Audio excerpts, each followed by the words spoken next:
समाचार अब तक, सत्य का साहस।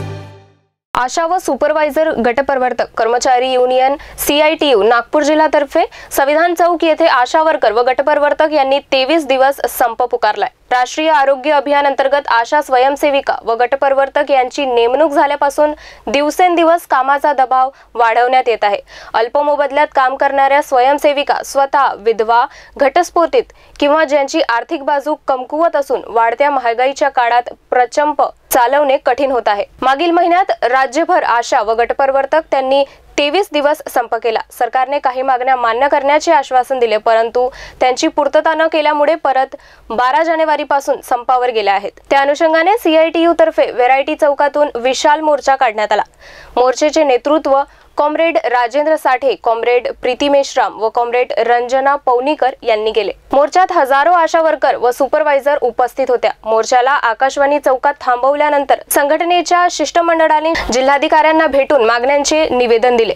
जिल्हाध्यक्ष राजेंद्र साठे यांनी सांगितलं की 16 जानेवारी पर्यंत GR न काढल्यास 17 तारखेला मुंबईच्या आझाद मैदानात राज्यातील हजारोंच्या संख्येने आशा वर्कर व गटप्रवर्तक धरणे आंदोलन करणार। याकरिता नागपुरातून 500 पेक्षा अधिक आशा वर्कर व गटप्रवर्तक मुंबई करता रवाना होतील।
समाचार अब तक साठी रिंकू पांडतावने, नागपूर।